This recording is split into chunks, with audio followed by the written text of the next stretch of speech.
that's how I knew that, I was fully aware of how difficult it was to retrain, fully aware of the self-employment and all of the issues there, and said, you know what, I'll be fine. And there's a reassurance at the time, and this was in 2019 when I started retraining. I said, whatever happens, if career at the bar just doesn't work out for one reason or another, I fail my exams, I'm hopeless, or whatever, I can still go back to medicine. So let's get real. Our value as doctors has significantly diminished over the last decade. So how can we turn that around by upskilling and creating rewarding and impactful careers on our own terms? Welcome to Disrupting Doctors' Careers. I'm your host, Dr. Bubbers-Jones, and I'm on a mission to connect 1 million talented doctors with the best in diverse career opportunities. Welcome to today's episode of Disrupting Doctors' Careers. So for many of us, when we made our decision as to what career pathway to choose, especially coming out of school or going into university, the question was always, do I do medicine or law? So we have someone who's done both. which we know that doctors, lawyers do because they can, and actually there's a wealth of opportunity in both career pathways.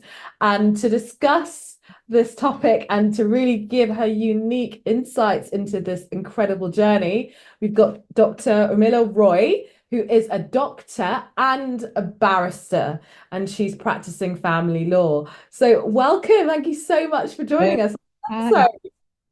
Thank you for inviting me along. Thank you. Awesome. So, let's get started because the journey started with medicine. Why did you decide to do medicine in the first instance? Yeah, I think it was always a path that was laid out. It was parents, our culture, and a genuine interest, I must say. So I don't entirely hold my parents accountable for that decision. That was also mine. All the usual reasons that we go into: job security, help people. I know that's really trite. Interest, prestige, all of the good stuff, really.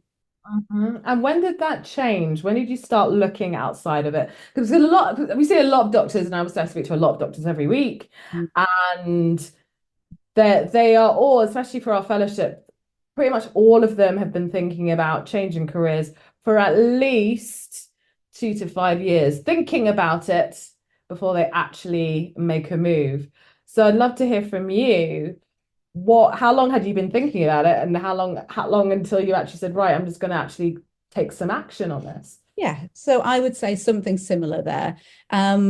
Did medical training, did paces, did a bit of this, did a bit of that, did lots of different things, and then went to general practice and was a salaried. Unfortunately, had a bit of a rough time in a particular practice, and I think it's with so much stuff in life, you have something bimbling along in the brain.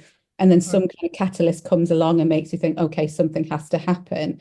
So tried various different ways of doing it, be it salaried, be it locum, be it whatever it was, and somehow it wasn't quite clicking. So years, I can't tell you exactly how long, but probably between 2 to 5 years is a fair amount. And actually, it was the opportunity that came along that really, really kind of cemented the deal. Full disclosure, my husband's a barrister, and he said, well, look, if you're willing to retrain, there is a job waiting for you, if you're willing to go through that. And I think the opportunity arose, and also I'd got to such a point, at a low point, that I thought, right, well, anything is better than what I'm doing now. And so went with it. But at the same time, because if you're in your mid-30s changing careers, you've got to still pay the bills and the childcare, etc., etc. I still had to maintain a medical practice, and I still do now, because it's quite a good USP to be able to say that I'm still a practicing medic. Great. Tell us what USP means. So unique selling point, which I'm sure you guys know very, very well. No, absolutely. No. I totally hear that. And it is those life events, those big wobbles, those actually, I'm saying no to this now moments that do get you actually, yeah, walking with your feet literally. And so it's interesting that I mean, it's interesting, but not unsurprising, especially if your partner was already in the legal practice. And so I guess my next question is, how did you know that that was the right step for you? Yeah, good question. So I think it was because I knew the good, but the bad and the ugly. And I think I went in with my eyes fully open. The problem is when you've got people who are in distress and anything will do, Mm-hmm. anything will do, and that's not necessarily how it should be approached. As long as you know, yes, these are the issues, and as long as you're prepared to take that step, then fine. And I think so. I realized actually that I knew full well that there's good points, there's bad points, and that's how I knew that I was fully aware of how difficult it was to retrain, fully aware of the self-employment and all of the issues there, and said, you know what, I'll be fine. And there's a reassurance at the time, and this was in 2019 when I started retraining. I said, whatever happens, if career at the bar just doesn't work out for one reason or another, I fail my exams, I'm hopeless, or whatever, I can still go back to medicine. Um, Mm-hmm. there was always the knowledge of a fallback plan Mm-hmm. what Mm-hmm. kind of kept me going. Um, Mm-hmm. I know it's not so easy now because now doctors are out of work in a bizarre turn of Being made redundant. Can you I believe? know. Yes, quite. Can So you believe it is shock? It is really shocking. And now I hate because actually we were talking about this at our Doctors in Industry Fellow retreat yesterday. Because again, every financial security is still really important to doctors. But then one of the doctors who ex doctor who came to speak, he said, "Well, where I am at the moment, I just realized that actually medicine is one of the better, secure, you pretty much got a job mm, wherever you go career compared to the real world where it is literally right. dog eat dog. It There's no guarantee absolutely, about anything. It absolutely. isn't all like roses and meadows. Yeah, And yeah, actually, you do need the skills to survive in that environment, which actually can also be quite rewarding. But as you said, it's about going into this with your eyes wide open and like having those kind of risk mitigation plan Bs, plan Cs for if whatever reason it doesn't work out. Because I know a lot of doctors are kind of worried that it won't work out, so why do it in the first place, and it's absolutely. actually what is the cost of you not doing anything? Precisely, It's precisely. higher. Exactly. And I know it's a really odd thing about doctors is that we take risks all the time in terms of our decision making. Every time you make a clinical decision, that's a roll of the GMC dice. But when it comes to our own selves, we're very, very risk averse. And it's amazing how many people I've spoken to who just cannot, they the risk is perceived as higher than it actually is, because at the end of the day you may spend a lot of money on a course and you may fail it or whatever, but that money will eventually come back. Like you say, the cost of not doing something is more difficult. And if they it's surprising. I used to work in housing law, and it's amazing how much you can get away with not paying your mortgage before you are evicted. So I think we have a very high standard of living that we have to be able to, I don't know, private school, for example, or this, that, and the other, when actually your average Joe lives here. And the worst that will happen is that you go down here, but you're very rarely like to go here. So our Mm-hmm. expectations out of life are very, very removed, I think, from the average person. And therefore our risk of losing that is perceived to be far higher than it actually should be. I think absolutely. I mean, we all live in our own bubbles, don't we? Exactly. Absolutely. And sometimes the things that I hear people say, I'm like, oh, wow, you know what? If your kid doesn't go to private school, they're still alive. So don't worry about it. Do you see what I mean? But our expectation, because you have the lifestyle creep and all of Yeah, that. lifestyle creep. Yeah, Exactly. yeah. No, I think you've really raised a valid point. But at the end of the day, it still doesn't validate how people genuinely and emotionally feel about what's happening around them and what's important to them. Yeah. And I guess you know that as a barrister, like you work with what you're working with, right? At the end of the day. And even if you say, oh, it's not really that bad compared to what it could be, it still doesn't really connect with that No, person because no. they're in this other bubble that's completely unrelated to that reality. And I think that's what you say about people actually having to discover themselves Yes. more than anything else. So by all means, I'm not saying don't Mhm. pursue the alternative careers, but fundamentally know who you are before Mhm. you go down other Mm. because And you come across problems because nothing is, risk-free. yeah, I mean, like actually going back to self-discovery. I mean, is that something that you had a good grounding on, especially going into this journey? Did you have any tools or support networks that you really lent on to Yeah, make sure that you were, say, comfortable enough? At the end of the day, this is change is uncomfortable, but I'd love to hear your experiences along that lines. yeah. So we had coaching and you have the usual talking kind of measures that people do. And I still have that now, even though I've made that decision and I am where I am, I still have my wobbles. But there's plenty of people I speak to, mentors, etc., and reaching out to that kind of thing because there is still the medic in me that doesn't quite understand when I go to court and the things that lawyers argue about and things and what have you.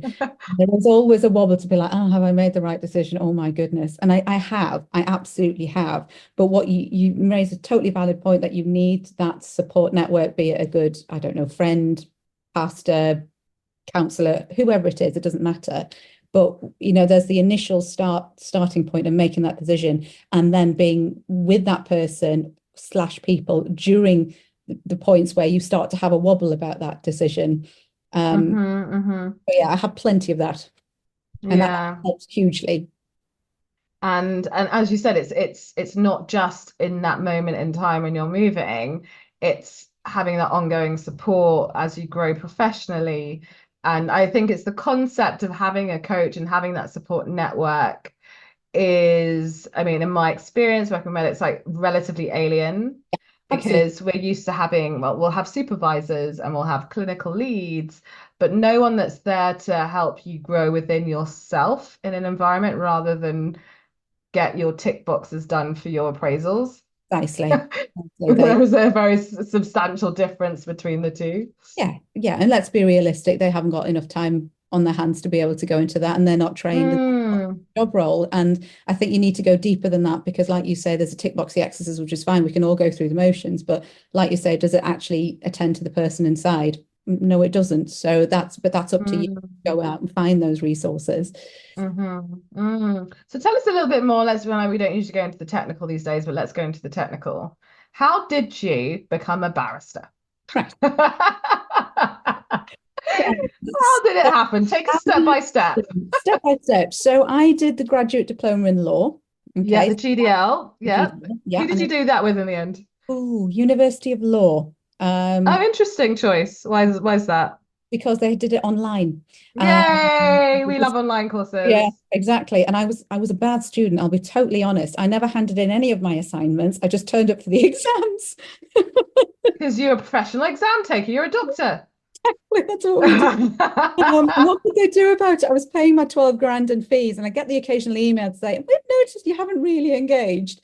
And I just ignored it because what would they do? Come and beat me with a stick? No, they can't do anything because those are formative. They weren't going to count for anything. So I just handed in the stuff that needed to be handed in, turned up Smart, the exams, just cracked on because smart, focused and smart.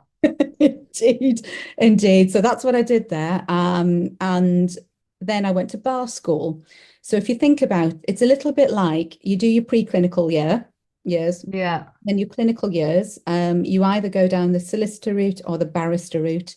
And I went to bar school full time. And So that, again, I mean, a lot of doctors won't know the difference, Hmm. really. Yeah. Tell us about the two routes.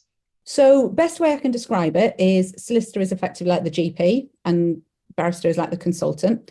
So you do Okay. the same preclinical years, but the clinical year you do solicitor route or barrister route. You go down Right. Okay. one or the other. Is this in the GDL or is this after? After.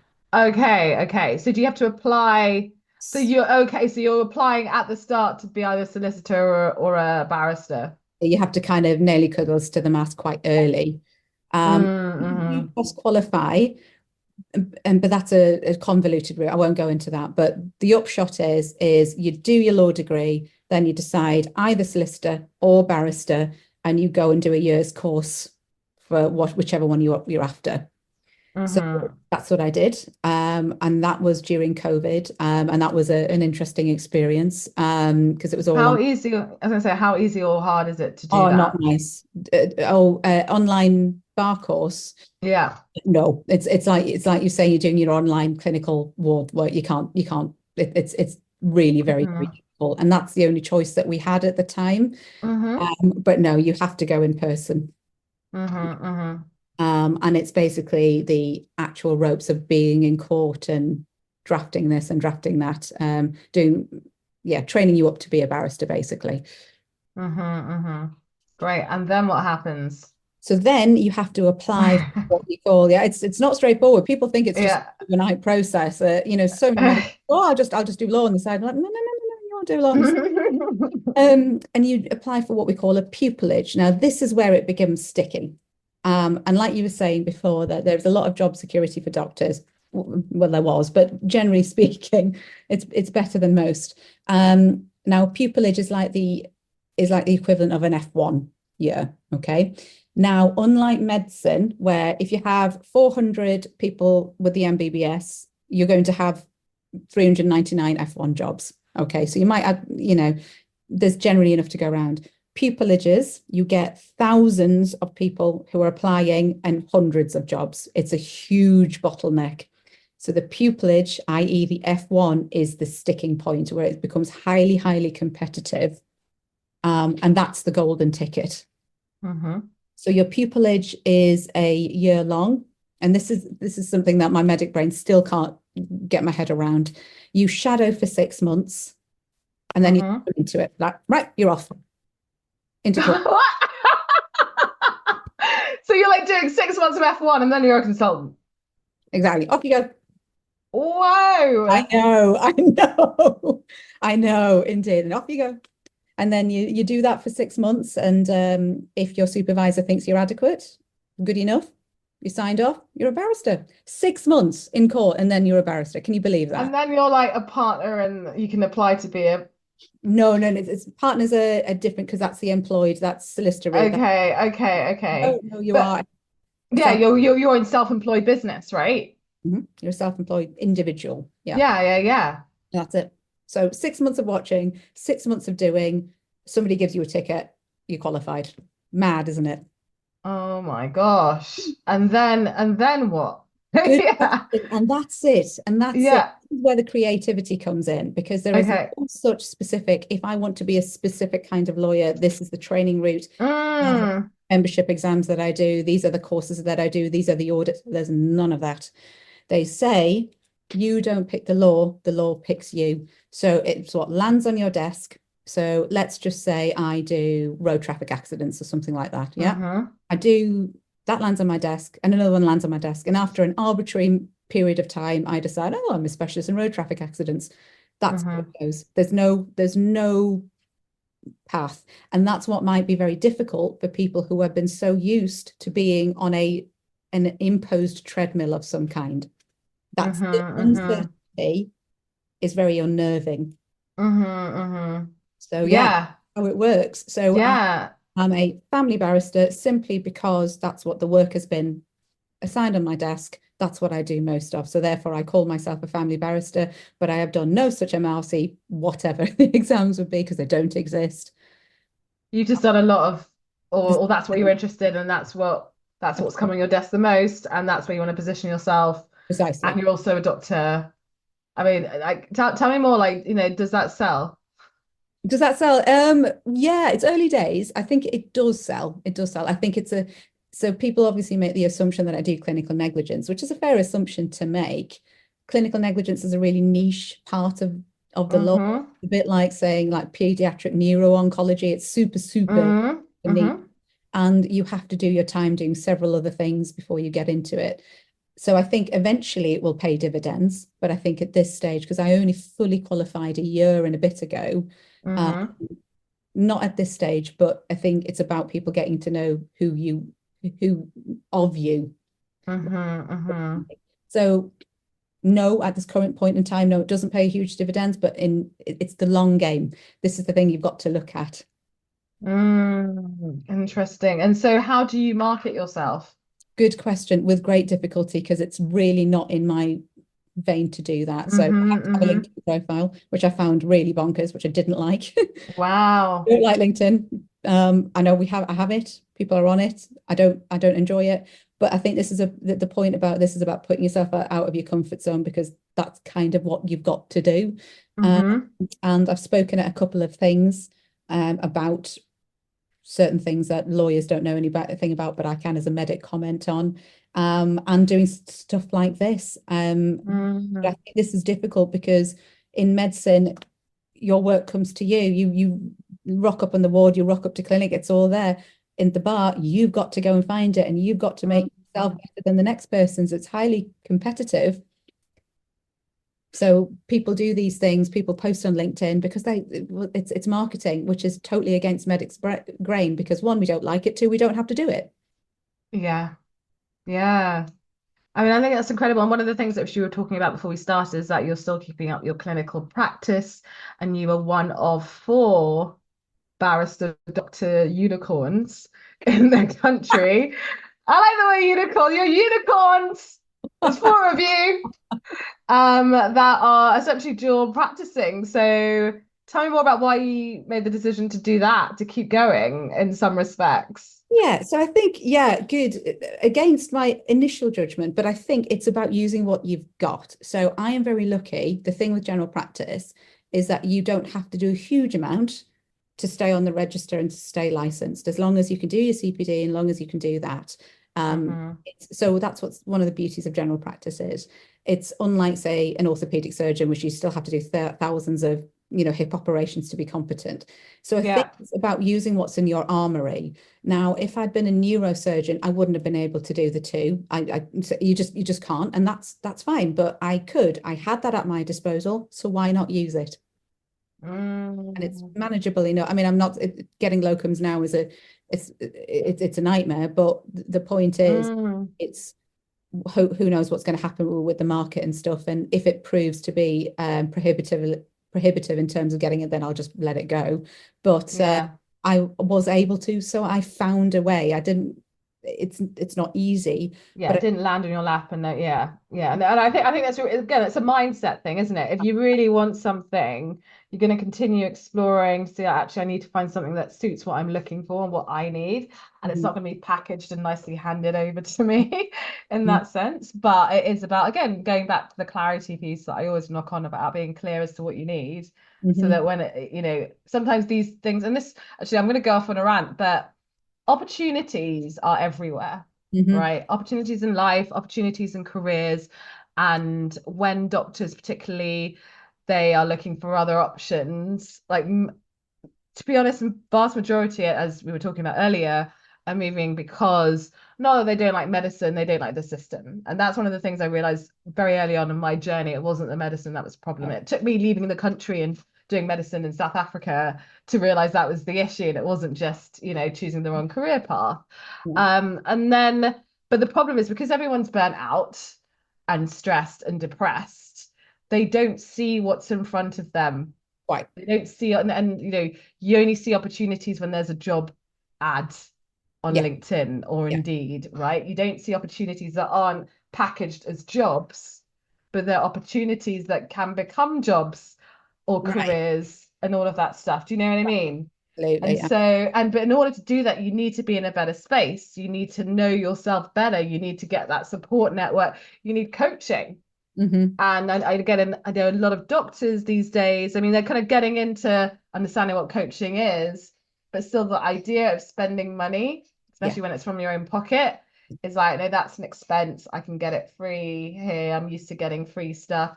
And so again, I'd love to hear back from you about the, coming from a public sector background. I'm still you're self-employed, so essentially you have to work privately, but have you had to make any mindset shifts when it comes from coming from working in the NHS to working in the private sector, essentially, because you are private. You're self-employed. Huge amounts of shifts. What would you say the big ones are for you? So I think going from an NHS to a self-employed mindset, but similarly, it's a really bonkers situation because we're also at the mercy of lots of governmental influence, the way things work. So and this will vary according to which part of law that you do, but I do family law, which is children that are getting removed into, Yeah. or whatever, and that's all government funded. And so as soon as the government pulls the plug on that, then that's you out of a job effectively. No kids being removed. So it's about, I think the mindset is about also being able to handle the uncertainty in things, because when it's good, it's great, but when it's bad, it's awful. And the thing is, with the NHS, for all of its flaws, you at least have certainty that you're going to be employed in some way. You might be off sick and it might be miserable, but you will have some money. And I think there's a lot of investment that I've done personally to be able to so such as coaching, mentoring, whatever, to be able to cope with the huge difference and the leaving the comfortable situation that the NHS provides. And I think, yes, there are the fees of bar school and this, but there's also the private fees of all the therapy sessions and stuff that's also gone concurrently with that, to be able to cope with so many shifts in mindset that you absolutely have to have. And I understand people are very reluctant to do that, but your other option is to remain in a job that you're absolutely miserable with. So, you make that choice. Yeah, no, absolutely, absolutely. And it's great to hear that you have made that personal investment in your own growth to get where you are, and especially when you're self-employed, because a lot of doctors don't want to become self-employed. Why would you? You've got the cushion of an employed job. But as we're seeing, employed job does not necessarily mean financially secure, even as a doctor. It's mad, Even as a doctor, yeah. It's mad. So if we go back to our parents and say job security for life, no, sorry, I'm going to predict to 2024 and say, now MBBS or no MBBS, I'm still yeah, absolutely. So just tying down, like, what would you say top advice for doctors who are considering going down the law or the legal route? What advice would you give them? Okay. You've got the skills, you've got the transferable skills. People think that I've done medicine, I can't do other things. Utterly not true. If there's anything that you can do which uses the skill, the law certainly does. So second, you are smarter than a lawyer. So there's a lot. I don't know why people think barristers are bright, and they are intelligent, but you're more intelligent. You can absolutely, it's a different way of thinking, but you're able to do that because there's somehow some kind of notion that barristers are really, really intelligent, and they're just very well. It's because they can razzle dazzle. Exactly. It's about it's about the show. Absolutely. You bring confidence, you bring poise. That's it. It's a show, right? And again, it's like, because we were talking about leadership yesterday, right? And it's about marketing yourself, isn't it? That's it. That's it. It's confidence. Exactly. So they look the part. I mean, but they're no more intelligent than you and I are. We're just not about being flashy about what we do. We just do the job and get on with it, rather than they're there, like you say, doing all of this, so there's that. The other thing is that be mindful that the grass is not greener. It's always easy to say, oh, my friend who's a barrister here is earning, 500 grand and millions of this and millions of that. It's like saying that all doctors earn the same income as a plastic surgeon on Harley Street. That's, clearly not the case. So use the worst case scenarios and the best case scenarios. If you think that you're going to be less burnt out in the law than medicine, then it has its problems.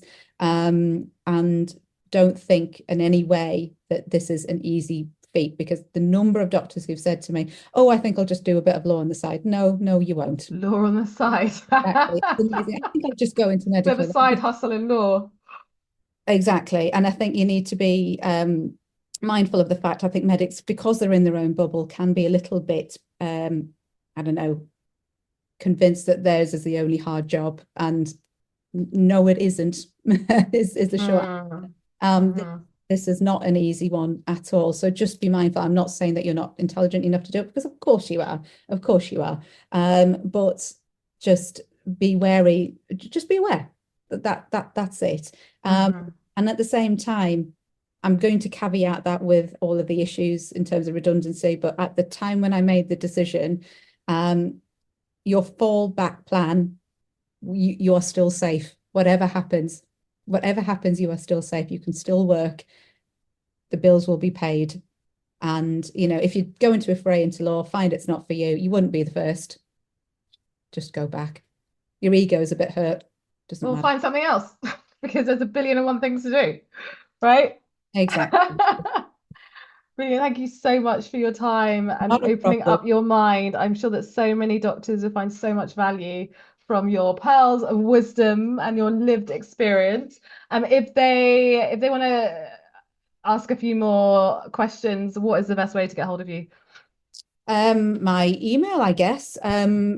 Just drop me a line by email. Okay, brilliant. Well, thank you so much for your time, Not a Urmila, and problem. happy barristering and doctoring. Absolute pleasure to meet you. Absolute pleasure to meet you. Thank you so much for